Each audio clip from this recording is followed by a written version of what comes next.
are you recording? Come on. All right, there we go. Oh, no problem, Rosalie. Happy birthday. Woo! Thank you. Happy birthday to Rosalie, for those of you that missed it. Okay. Let me keep going here. Okay, so I'm recording this session. I'm going to do the announcement slide in Nearpod and the exit ticket slide in Nearpod. But other than that, we're going to go back to the typical way that I run class with just going through the guided notes together and responding in the chat. That's because I won't see 4A tomorrow, because tomorrow is the PSAT. So all you're going to report to tomorrow is your 1A and your 2A. You won't see your 3A or your 4A tomorrow. So since I won't see 4A, I'm recording this for them so that they can watch it and be ready for the test on Thursday. But I figured it would be harder to record going back and forth with the Nearpod. So today I'm just going to go straight through the guided notes, and that way it'll be easy for 4A to view the recording. Also, this will be a good way for you guys to compare how things have been going in the Nearpod versus our old way of just going through the guided notes, because I'm going to have a survey after the test where I want you to tell me if it's beneficial for you or if we should go do something else. I just want to hear your thoughts on it. All right, other announcements. Your College Board is open. It's going to be due on test day. Your test is Friday. So remember, this Friday, you're being tested on the 5 packets that we covered. We're going through packet 5 today, scope of inference. Differentiated Wednesdays will start this Wednesday and every Wednesday going forward. So what that means is I'll probably put together like a review Kahoot or quizzes for you, and you can participate if you want to, and if you don't want to, that's fine too. So we'll do that, like that test review on Wednesday. Other than that, you can use Wednesday's class period time to get caught up on the Khan Academy and the Ed puzzles. The Unit 3 free response workshop will be done on February 10th. So that'll be a differentiated Wednesday because it's not required. It'll be extra credit or recovery only. Your iReady assessment is still open. So for those of you that have an incomplete in the gradebook for the iReady, please take that. Let me know and I'll update the grade for that. All right. Okay. So I'm out of the Nearpod for the rest of class. I'm going to be going through the guided notes that I sent you earlier. So you can go ahead and go back to the live session and we'll be here for the rest of class, and you can just put your answers in the chat.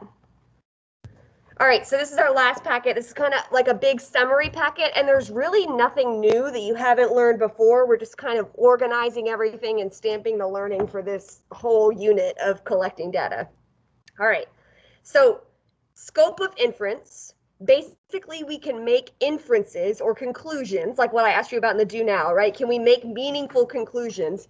Inference is making meaningful conclusions, useful conclusions. That's the whole point of statistics, right? So, scope of inference deals with 2 specific things: population and cause and effect. So can we make conclusions about certain populations? Can we make conclusions about cause and effect with respect to explanatory and response variables? So population should make you think of random sampling. Cause and effect should make you think of random assignment. We'll get more into that. We're going to start off with population. All right, so inference means drawing conclusions based on data. It's the main part of statistics and why statistics is helpful and applicable to the real world. We need to draw conclusions based on our data. All right, so sampling variability. This, for those of you that answered number 3 on the do now, the fact that different random samples of the same size from the same population will produce different estimates. Of course they will. There's no way that if I do a random sample and then do another random sample and another random sample, they're not going to be exactly the same. But if I'm doing everything correctly, they should be around the same number every time. So sampling variability means differences in samples, but it shouldn't be so big as to that we can't draw a conclusion from it, right? So sampling variability is something that we deal with based on different samples, but it doesn't mean that we can't draw conclusions about those samples. And then margin of error, you should remember that back from unit 0 with confidence intervals.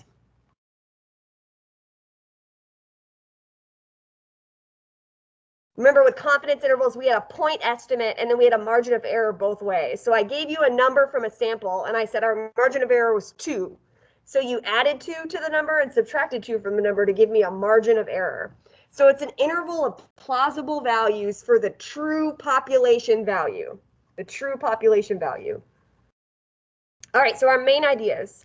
When members of a sample are selected at random, we can use sample results to infer things about the population. So scope of inference for population. We can infer things about the population if and only if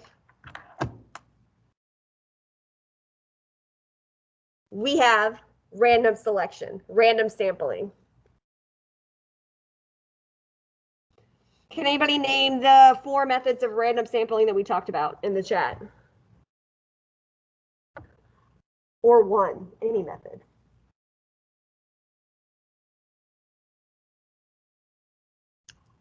Yep, thank you, Gloria. Systematic. SRS, nice job, Jalen.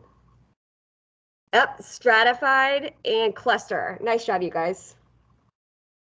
Any of these, if we use any of these methods, then we're random sampling and we can infer for the population, as long as our sample comes from our target population. So yes, all of these are good methods. Remember, simple random sample is just everything's random, everyone has equal likelihood of being selected. Stratified and cluster, we group based on like an unavoidable variable. So stratified, we group and then we randomly sample within each group. Cluster, we group and then randomly select a cluster and test everyone in the group. We would use cluster for convenience and to save money. We would use stratified when we definitely want certain members of certain groups to be included in our population. And then systematic is another form of like just a random sample. We'd have a list of everyone in the population, start at a random name, and then count like every 10th person. All right, here's another important main idea. Larger random samples tend to produce estimates that are closer than the true population. Think about it, if we have smaller samples, our results are likely to be skewed or weird, right? But if we have a large samples, it means that our conclusions can be more precise. Hopefully that makes you think of replication in experiments. Remember saying that if we have a large sample size, it's easier to replicate and get the same answer each time. So larger sample sizes are always better than smaller sample sizes. You can think about it like this. What if I asked 5 ninth graders in my Algebra 1 class, do you like math? Versus what if I asked 100 ninth graders, do you like math? I would get a more precise answer with my 100. What if the 5 that I randomly picked loved math and loved my class? Then I'd be like, oh, wow, every one of my classes, like all of my Algebra 1 students love Algebra 1 and math. That wouldn't necessarily be true, right? It would just be random that those 5 that I selected actually liked math. So that's why larger sample sizes are better. All right, so we'll go through this first one. Remember, we're inferring for population. We're focused on population here. How much do National Football League players weigh on average?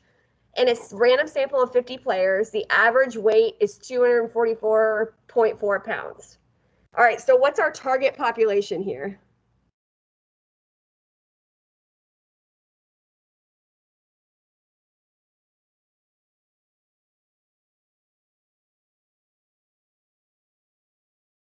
Yep, nice job, Gloria. And I'm going to say NFL football players. Nice job, Samari. Just because if I say football players, that could mean like soccer players in Premier League in Europe, right? But so National Football League football players, so NFL football players. So that's my population, all players that play for the NFL. What was my sample here?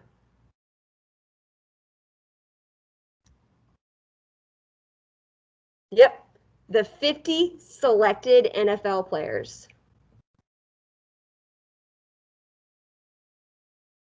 Does it say somewhere that they were randomly selected?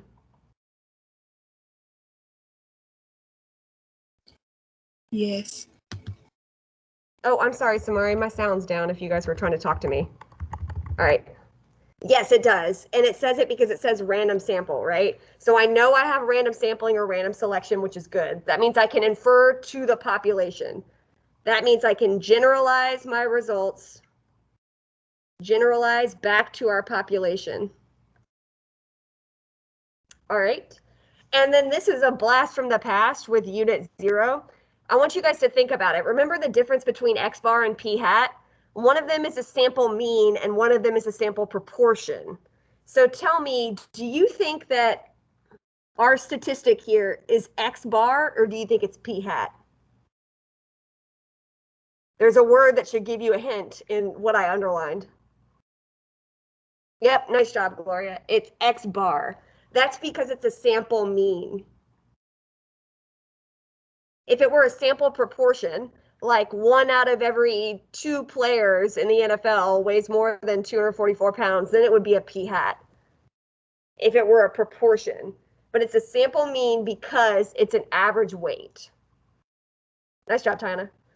All right, so do you guys think that 244.4 pounds is the true average weight of all NFL players? And by that, I mean, do you think this, if I went to all NFL players and did a census and said, please tell me your weight, and I averaged them all together, I would get exactly 244.4 pounds? No. Right. That is because, no, you guys are great. Yep. So that's because of sampling variability, right?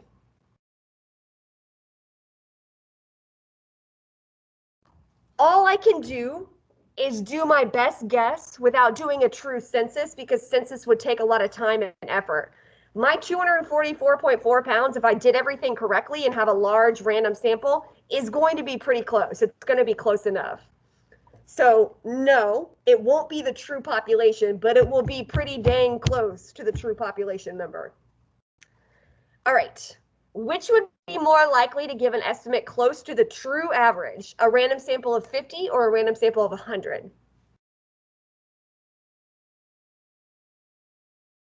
Yep. And that's just because we said earlier that larger sample sizes give more precise results, right? The closer that we get to a census, the better our sample is, right? So when experimenters and samplers are trying to construct their samples and their experiments, they're trying to get a biggest sample size as they can possibly do within the confines of their budget and resources. All right. C, suppose the margin of error that we calculated is 14.2 pounds. Calculate an interval for the average weight of all NFL players. This was just to see if I could get you guys to remember some stuff from Unit 0. So remember, we had our X bar, which is our point estimate of 244.4 pounds, and our margin of error is 14.2 pounds. Can you guys come up with the interval? I guess I should do it too. Oh, nice job, Sherry. Let me check your work. 230. Yep, nice job. Okay, that's it right there, you guys. I'll go ahead and put it in here. 230.2. And she used a dash. I'm going to use what we previously used, which was a comma, so that you guys can see it, how it would be presented on the AP exam. But she used the dash because she's saying that the number could be anywhere between these two numbers, right? It's a range. So here's my interval. All I did was take, or all Sherisay did, because I didn't even have time to do it, was take this number and subtract 14.2 to get this first number, and then she added 14.2 to get that number. That gives us a range where we're saying that the true weight is probably between these two numbers. We know it's not exactly 244.4 pounds, but it's probably in between these two numbers. All right, and we can say this, we can infer back to our population because we had a random sample. So this is our conclusion. We're concluding that the true weight is between these two numbers, and we are able to infer that conclusion because we had a random sample.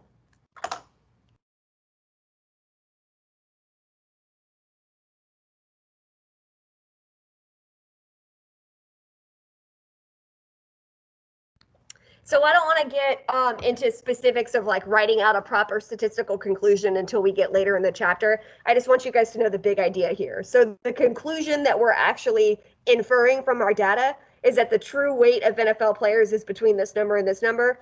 We can make that inference because we randomly sample. If we had a convenient sample where we just we just asked the 50 Atlanta Falcons because they're in our city, we cannot infer back to the population. So a voluntary response and convenient sampling won't work to infer back. So here was our conclusion about the true weight, and we can do that inference because of random sampling. All right, questions on that? You're going to do a couple on your own? Okay. Actually, I'm going to do one more with you, and then you'll do the last one on your own. All right. Jordan Michael, oh, Khan Academy, you're so clever. Jordan Michael runs a basketball camp. A group of randomly selected camp participants were asked to give their shirt size. The table below reveals the results of the survey. There are 308 camp participants this year. So we're going to say our N is 308. Oh, I'm sorry, that's our population. My bad.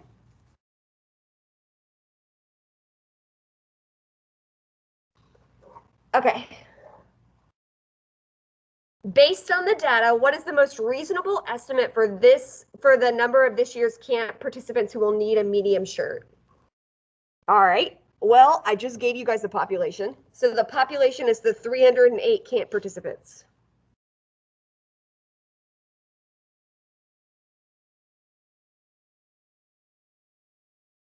What's our sample?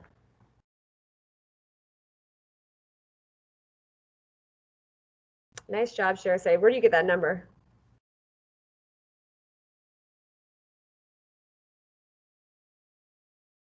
I see why you said 15, Samari. Yeah. So Samari's looking straight to what we need to look at, which was the medium, but our sample is everybody that we asked. So what Shersay did is add up all these numbers, and she got 60. So our N is equal to 60. So our sample is the 60 camp participants we surveyed. So here's our population that we're trying to infer back to, and here's our sample. Did it say that we had a random selection?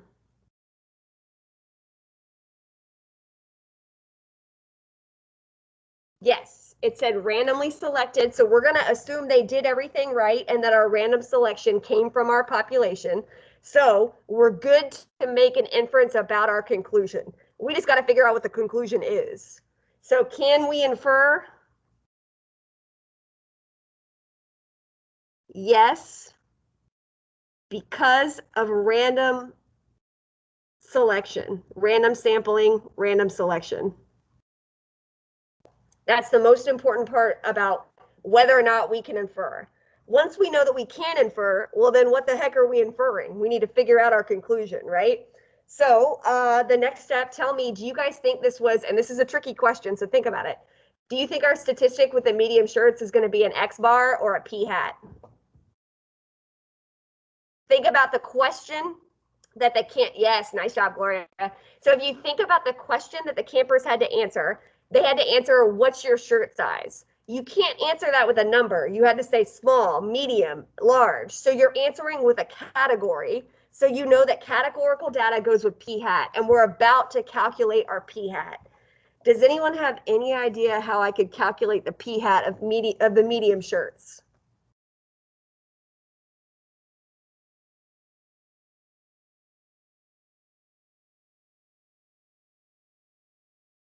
I'll give you a second to think about it. Very close, Share said other way around, 15 over 60, and you got it. So you guys go ahead and give me the P hat once you get that. Yep, 15 over 60. So let me know what the P hat is when you calculate 15 over 60. You should get a decimal. Yep. Remember, our P hat is a proportion, and all proportions are in between 0 and 1. Nice job, Samari. So our proportion right here is 25.25. So that is, and that's because we were just looking at the median because that's what our problem told us to do. and we knew our total was 60. So we did 15 out of 60 to get our p-hat. So the conclusion that we are inferring is what? We're using our sample to make an estimate about how many medium shirts we need to order. What should we do from here?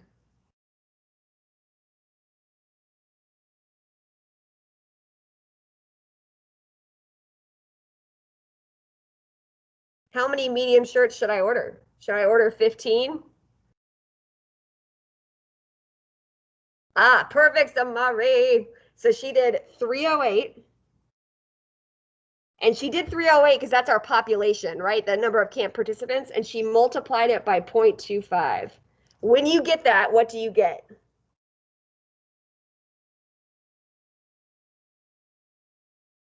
$77. So conclusion that we are inferring from our sample is that we will need to order 77 medium shirts. And sorry, my handwriting's so bad. 77 medium shirts. Now, obviously, if I were the camp counselor, I'd maybe order a little bit more just because sampling variability, right? We can't say for sure that this is the exact breakout unless we interviewed all 308. So we're just using this as an estimate to be able to make a reasonable conclusion. So I might order 85 medium shirts or 80, depending on the cost. All right, so the two things that I want you guys to get. If we have random sampling, it has to be random, one of our four methods, then we can make conclusions about the population. And then also, what conclusion are we making? Look at the numbers and figure out the conclusion that we're inferring. All right, I want you guys to try number 3 on your own. Again, it's not in the Nearpod. I just wanted 4A to be able to see everything very easily when they watch the recording. So go ahead and look at example 3. I'll give you guys 5 minutes to go ahead and fill this out on your own.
Kanaya. All right, so that leads me to believe that we are ready. So I'll go ahead and go through all of these questions.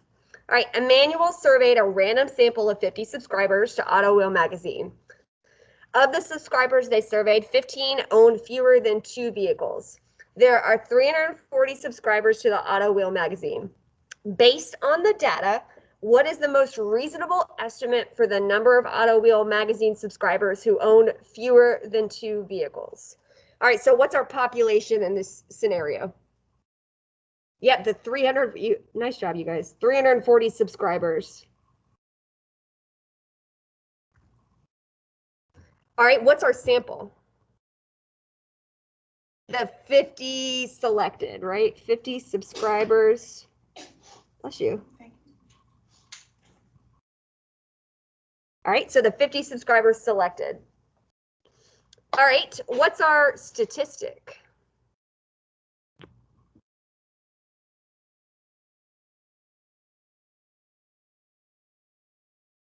All right, so everybody's saying X bar.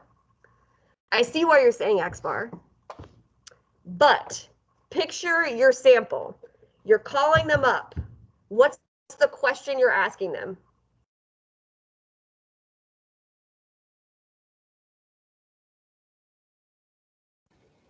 How many cars do they own? Okay. So if I ask them how many cars do they own, that's absolutely quantitative. I take my chart, I look at my data, and I say, okay, what I really want to know about is how many own fewer than 2 vehicles. Yes, so that the actual question that we're analyzing, and this is difficult, you guys, this is college level stuff. The actual question we're analyzing is, do you own fewer than 2 cars, yes or no? So we originally collected the data and they would tell us how many cars they own, right? But when we're actually doing our underlying statistical analysis, we have 2 categories. You own more than 2 cars or you don't own more than 2 cars. Those are our 2 categories. So it's actually P hat. And again, this is hard stuff. And this is not the main point of this lesson. I was trying to just do like a review back to unit 0. So if you're worried about defining X bar and P hat, don't stress about that. That's not on the test. It's just kind of giving us a flashback. All right, so our P hat. We said of the subscribers surveyed, 15 own fewer, so 15 out of 50, right? That's what we did with the campers before. We did 15 out of 60 because 15 people selected medium and there were 60 total in the sample. So 15 is our fewer than 2 vehicles and 50 is our total sample. So when I divide these two, what is it going to give me? Perfect. 0.30. So our p hat is 0.3. We know that p hat should be anywhere between 0 and 1, right? So this seems like a reasonable p hat. And then what's the conclusion that we should infer? Given that this is 0.3, how can I figure out? There we go. Nice job. So we took our total population of 340 and we multiplied our p hat. And we got 102. Which when I flip all the way back up, yeah, that's what I was about to say. I was scrolling back up to Kanaya's original answer who said 102. Nice job. All right, nice job, Kanaya. All right, conclusion that we can infer about 102 subscribers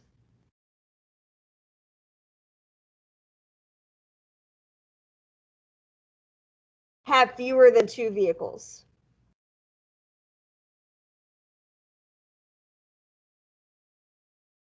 Why can I conclude this? What lets me say that this is a true statement? What lets me say that I know about 102 subscribers have fewer than 2 vehicles? Random sampling, right? We have a random sample, so I can generalize the conclusion of my survey back to the population. Do you see this right here is where I'm generalizing back to the population? I'm saying, well, my sample, my proportion was 0.3. So since I did a random sample, I can use that same proportion on the population. So the whole reason we can infer is because of random sampling, which leads me to this last question. What is required to infer conclusions for sampling? You guys already said it. Random sampling. We must have random sampling to make inferences about a population.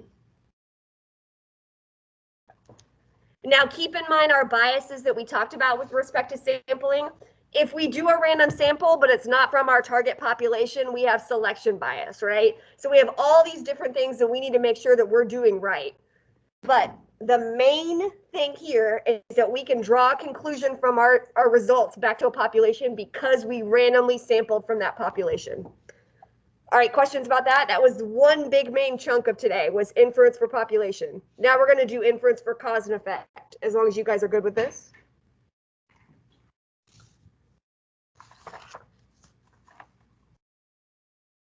All right. So inference for population, we were talking about random sampling. Inference for cause and effect, we have to have random assignment of treatment.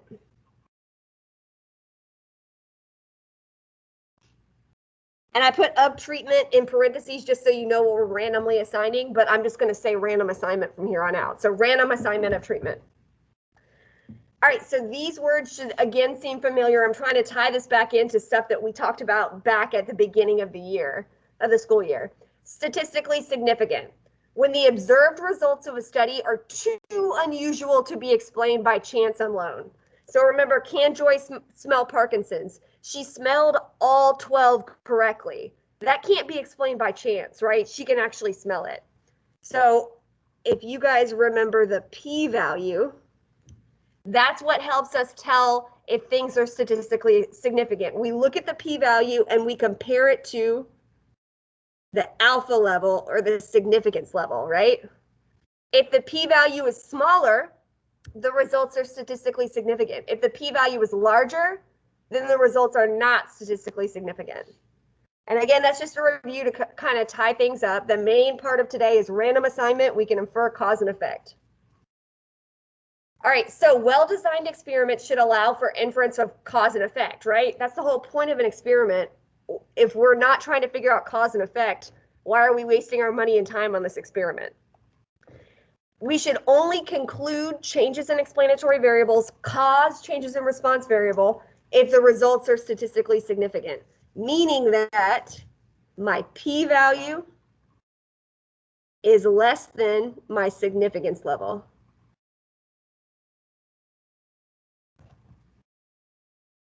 Again, this is just to review and tie things back together for you guys so you can see how it connects. This is not the main idea for today. The main idea is random assignment means that we can infer about cause and effect. This was just to remind you what are we inferring in general? What's our conclusion? All right, so here's example 4. I only have one example for this, so we're just going to go through this together. Is talking on a cell phone while driving more distracting than talking to a passenger? So we've got two different scenarios. You're either talking on the cell phone or talking to someone that's in the car. University of Utah designed an experiment to help answer these questions. Remember our 4 main parts of an experiment? Number 1, comparison. Number 2, random assignment. That's what we're focusing on today to infer cause and effect. Number 3, control. And number 4, replication. All right, so we do have comparison here because we're comparing 2 different groups. Groups on a cell phone and groups talking to a passenger. So they're both talking to someone, just one's on a cell phone and one's in the car with them. All right, they used 48 undergraduate students as subjects. These students would drive in a simulator. That's to make this experiment ethical. We don't want to send people out on the road where they could actually do they could actually cause an accident, right? That would not be ethical. So students would drive in a simulator until a certain rest area specified by the experimenters. So they said basically, hey, you're going to get in a simulator and I want you to get off on exit 45. Can you remember that? So if you're not driving distractedly, you'll see exit 45 and you'll be like, oh, that's what I need to get off on, right? But if you are distracted, that means that you drive right past it. All right, so looking at this, that's how they decided the response variable of whether or not you were distracted. If you pulled over at that rest stop that you should have pulled over at. All right, so half were, that says assigned. It should say randomly assigned. How did I forget the most important word? I have no idea. All right, half were assigned and the other half were randomly assigned. So we randomly assigned each group to either be talking on the cell phone or to be talking to a person next to you in the simulator. The experimenters recorded how many of the drivers successfully stopped at the rest area they were supposed to. All right, so looking at this, 21 out of 24 passengers stopped at the rest area. 12 out of 24 stopped at the rest area for those that were talking on a cell phone. All right, looking at these results here, do you guys think that we're dealing with an X bar or a P hat?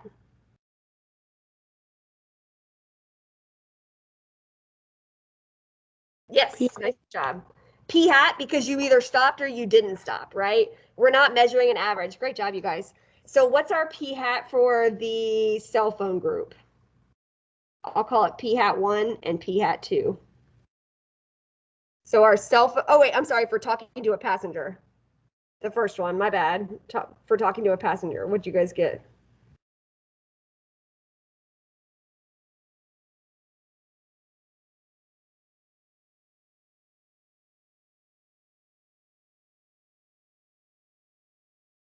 Yep, I agree. Nice job, Jalen. Nice job, Gloria. All they did to calculate that was do 21 divided by 24. All right, what about the p hat 2 of talking on the cell phone? Yep, 50. All right, so looking at this, we're trying to figure out if cell phones are more distracting, right? So looking at this, we had 21 out of 24 passengers, or 87.5% of those people driving stopped at the rest stop. 50% of the people driving while talking on a cell phone stopped at the rest stop. Do you guys think the results are statistically significant? There's no right or wrong answer here. I just want you to tell me, looking at these two numbers, do you think that they're statistically significant, or do you think they're just difference based on chance? I would say yes, they're statistically significant as well. Again, we need to calculate a p-value to say for sure. That's for a later chapter. But if we're saying that they're statistically significant, I would say maybe we have a p-value of 0.001. That's definitely less than our alpha level of 0.05, right? And I just made this up. You guys will learn how to calculate p-values later in the year. But yes, I would say that it's statistically significant. So what conclusion can we infer here? So we've got two things I want to talk about: the population and the cause and effect. All right, so looking at this, let's focus on the cause and effect. Did we have random assignment of the treatment? Yes. So we can say that cell phones caused distracted driving. That's our cause and effect that we're going to say, yes, this happened because our results are statistically significant. If these two p-hats were about the same, then we could say cell phones don't necessarily cause distracted driving, right? So our conclusion is based on whether or not we randomly assigned treatment, and we did. We randomly said that these people are going to get the cell phone treatment, the others are going to get the passenger in the car treatment. So that means we can draw a conclusion about cause and effect. What about population? That was what we were just doing.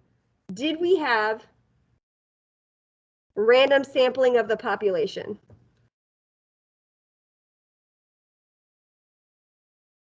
Does it say that we randomly selected?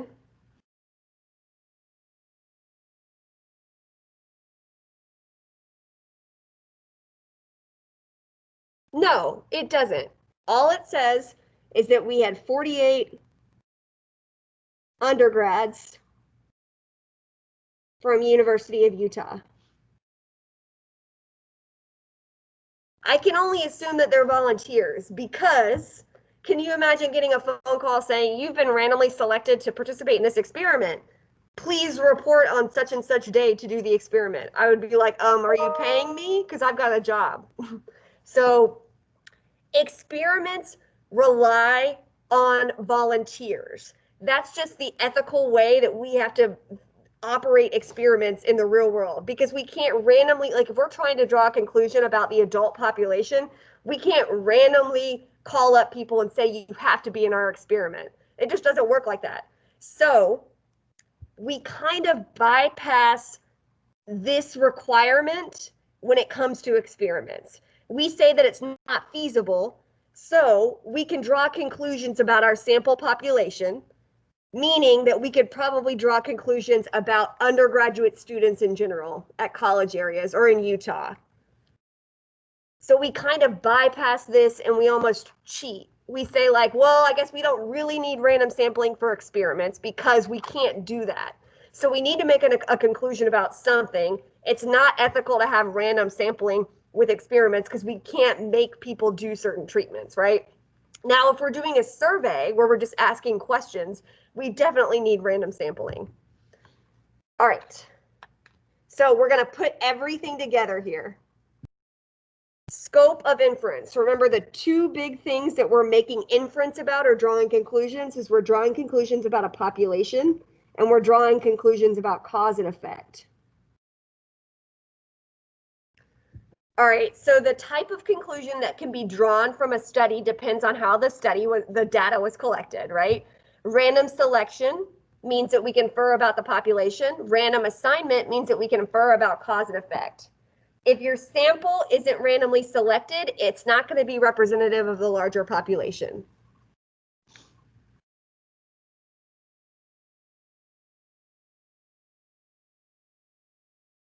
Remember, inferences mean to draw conclusions. So if we have random sampling, which one can we make inferences about, the population or cause and effect? If we have random sampling.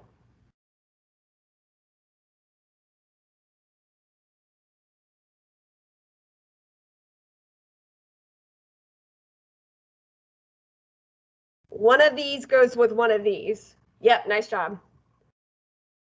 Population. So if we have random sampling, we can infer about the population. If we have random assignment of treatment, we can infer about cause and effect. This is the main chunk of what I want you to get out of today. Random sampling means that we are allowed to statistically draw conclusions about the population from our sample. Random assignment means that we can draw conclusions about cause and effect of the explanatory variable and response variable. This is assuming that everything else was done correctly, right? Like we don't have response bias in our survey wording. We controlled for lurking variables, that kind of thing. But this right here, random sampling means we can make inferences about a population. Random assignment means we can make inferences about cause and effect between two variables. All right. We're on the last page. Okay, so I kind of summarized it in a big chart right here. So on the AP test, be ready to apply this concept and some nuance when it comes to discussing if a sample is representative of the larger population. Okay, so here asks, were individuals randomly selected, yes or no? All right, if individuals, and let's just focus on this question right here. If individuals were randomly selected, can we make an inference about the population, yes or no? I'm sorry, let me reword that. Were the individuals randomly selected? If my answer is no, they were not randomly selected, can I make an inference about the population? If individuals were not, I can make an inference about the population? No. And sorry, my question was very poorly worded. All I'm doing is looking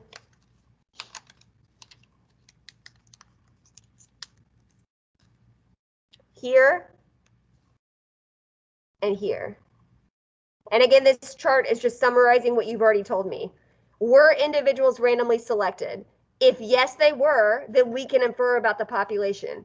If they're not, then we can't infer about the population, right? So let's go ahead and fill in the yeses across the rows and the nos across the rows. So if the individuals were randomly selected, we can infer about population. If they were not randomly selected, I cannot infer about population.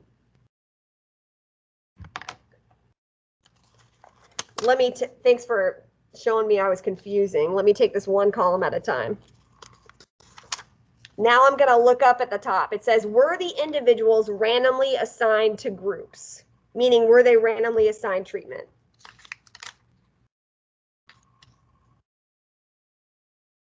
Oh, yeah. Yeah, I'm sorry. I didn't mean for it to be confusing.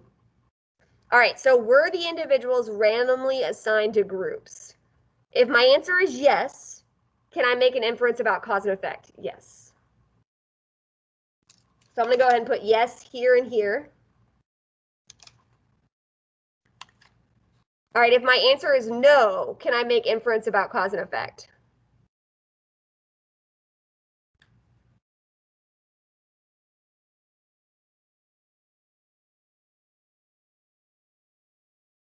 No. Oh my gosh. I'm confusing myself here. Here are my yeses and nos. I'm sorry about this, you guys. Were you about to point that out to me?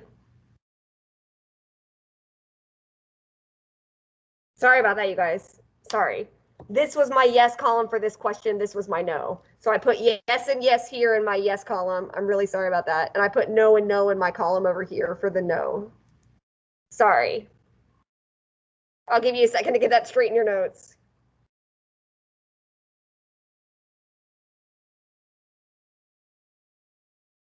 All right, and then we'll look at it as a whole. And I'll give you some examples of what these would look like. All right, so looking at this first square is yes and yes, meaning the individuals were randomly selected and they're randomly assigned. I already told you that in experiments, we can't really individually randomly select from the population. So these are rare in the real world.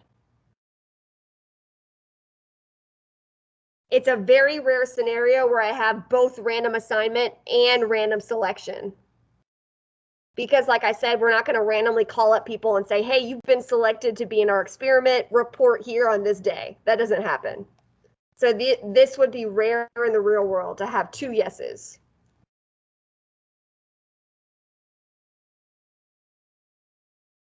All right, if we were randomly selected, but we have no random assignment, that typically means we're participating in a survey. A survey, some sort of sample survey, right? If we have no random selection, but we've been randomly assigned, usually that means we're participating in an experiment. If we have random assignment, but we were a volunteer. And then if we don't have either, if we don't have random assignment or random selection, it's an unscientific poll. So here are our big main, in an ideal world, we'd obviously want yes for both, but that's rare. We can't do that. If we have random selection, we're usually talking about a sample survey. If we have random assignment, we're talking about an experiment. And if we don't have randomness in either, we're talking about an unscientific poll where we can't draw conclusions at all. Sorry, I confused you with my writing there. Hopefully that makes sense. It's nothing new. We were just kind of summarizing everything all together. All right, 2 questions and then we're done. So I'll do number 5, you'll do number 6. All right, number 5, Hillary obtains a random sample of residents from her town. Well, that's important. Random sample of residents from her town. She surveys those residents on whether or not they consume vitamin D and how much vitamin D they get. She also measures their blood pressure. Suppose Hillary finds that among people sampled, those who consume higher amounts of vitamin D had significantly lower blood pressure than those who didn't. Based on this study, who can we say that the result probably holds true for? So looking at this is asking about, can we infer to a population?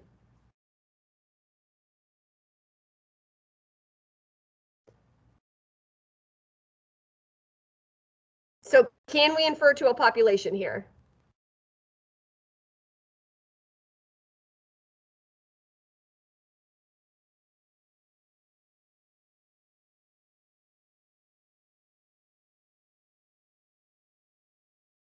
Yes, we can.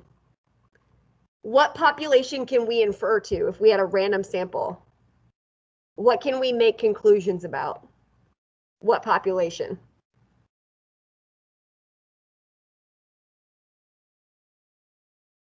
Yep. Residents in her town. So I can draw conclusions about the residents in her town based on her survey. Can we conclude that the difference in blood pressure is caused by the vitamin D? So can we infer cause and effect with the vitamin D and blood pressure?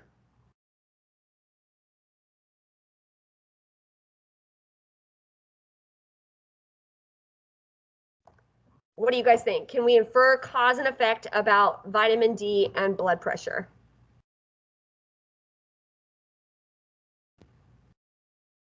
No. Great work.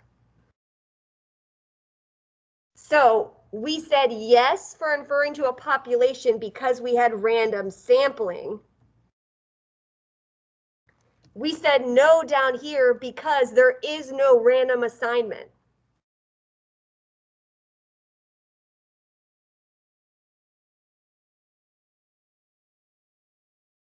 So we can make conclusions about the population with a sample survey, but we cannot say that vitamin D causes lower blood pressure because we didn't have random assignment of treatment. So these are the two things that we can infer about whenever we have randomness. Random sampling means we can generalize our conclusions back to the population. Random assignment means we can say, hey, this causes this. All right, I want you to take a second and try number 6. You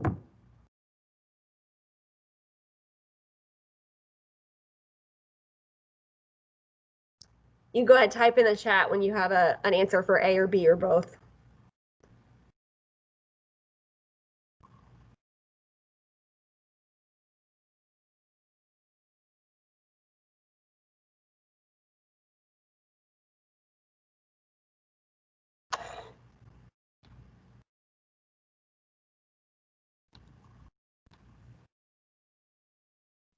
Oh, I'm sorry, my arm's in the way.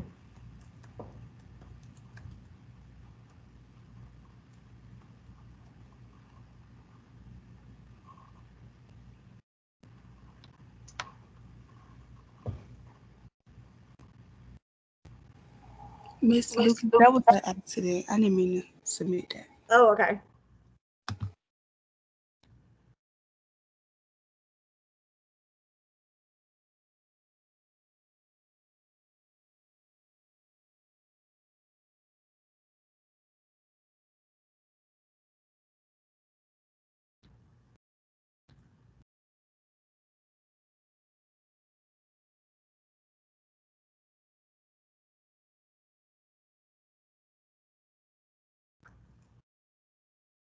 Nice job. Nice job, you guys. So Jalen said no for random sampling, but Gloria said yes for random assignment, and that's exactly right. So based on this study, we can safely say the result probably holds true for just the residents in her study.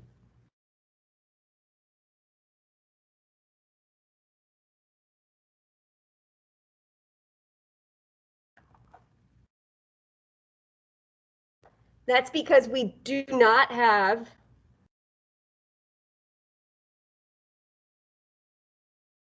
no random sampling. So we can generalize the results back to just the people who participated in her study. Can we conclude that the difference is caused by vitamin D? And Gloria gave us the right answer, yes. Because of random assignment.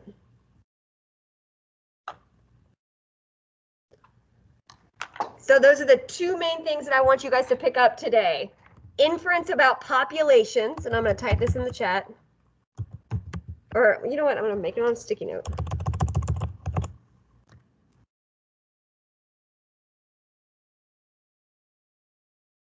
So we can draw conclusions back to populations if we have random sampling.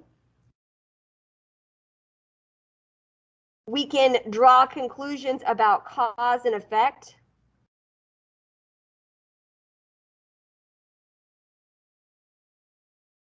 If we have random assignment of treatment.